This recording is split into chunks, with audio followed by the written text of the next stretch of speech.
ಓಹೋ, ನೀವಾ? ಬನ್ನಿ, ನಿಮ್ಮ ದೊಡ್ಡಪ್ಪನ ಮಗ ಸಿಕ್ಕಿದನೆ.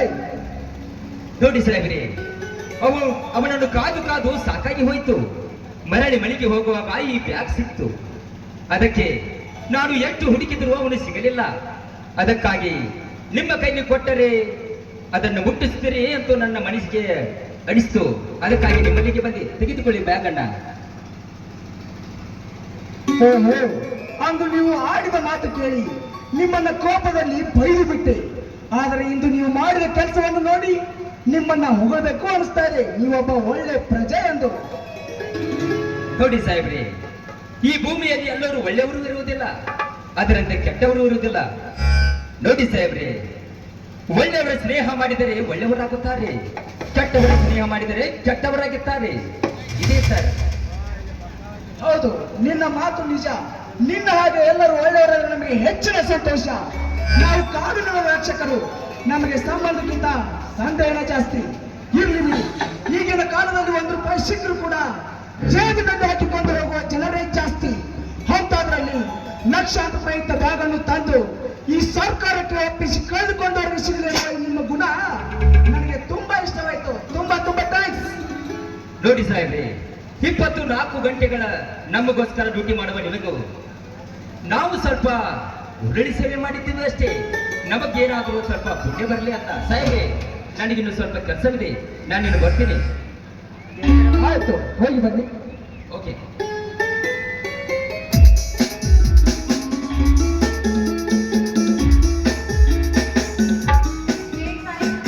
ಫೋನ್ ಮಾಡಿದ್ರೆ ತೆಗಿತಾ ಇಲ್ಲ, ರಿಪ್ಲೈ ಮಾಡ್ತಾ ಇಲ್ಲ. ಏನು ನೀವಿದ್ದ ಜಾಗದಲ್ಲಿ ಬನ್ನಿ, ನಾನು ಮಾತಾಡ್ಬೇಕು. ಜಯಶ್ರೀ, ನಿನಗೆ ಗೊತ್ತಾ ಇದೆಯಲ್ಲ ನನ್ನ ಕೆಲಸ ಹೇಗೆ ಅಂತ. ಗೊತ್ತು, ನಿಮ್ಮ ಕೆಲಸ ಯಾವುದು ಅಂತ. ಆದ್ರೆ ನಾನು ನಿಮ್ಮ ಜೊತೆ ಮಾತಾಡ್ಬೇಕು, ಬನ್ನಿ. ಒಂದ್ ನಿಮಿಷ ಇರು. ಬಿಸಿ ಚಾ ತೆಗೆದುಕೊಂಡು ಆರಾಮಾಗಿ ಲೇಟಾಗಿ ಬಾ. ಸರ್, ತೆಗೆದುಕೊಂಡು ಬರ್ತೀನಿ. ಹಾ ಜಯಶ್ರೀ, ಏನೋ ಮುಖ್ಯವಾದ ವಿಷಯ ಮಾತಾಡ್ಬೇಕಂತ ಇದೆಯಲ್ಲ, ಅದೇನಂತ ಹೇಳು. ಹೌದು, ನಿಮ್ಮ ಜೊತೆ ಮಾತಾಡ್ಬೇಕು, ನಿಮ್ಮನ್ನ ಬಿಗಿಯಾಗಿ ಅಪ್ಪಿಕೊಳ್ಬೇಕು, ಹಾಗೆ ಕೈಗೆ ಮುತ್ತು ಕೊಡ್ಬೇಕು ಅಂತ ತುಂಬಾ ಆಸೆಗಳಿವೆ. ಹೇ ಹುಚ್ಚಿ, ಇದು ಟೇಷನ್ ಕಡೆ, ಸ್ವಲ್ಪ ಅರ್ಥ ಮಾಡ್ಕೋ. ಅದೆಲ್ಲ ನನಗೆ ಗೊತ್ತಿಲ್ಲ, ನೀವೀಗ ನನ್ನ ಮುತ್ತು ಕೊಡಲೇಬೇಕು.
ಚಹಾನ ತೆಗೆದುಕೊಳ್ಳಿ.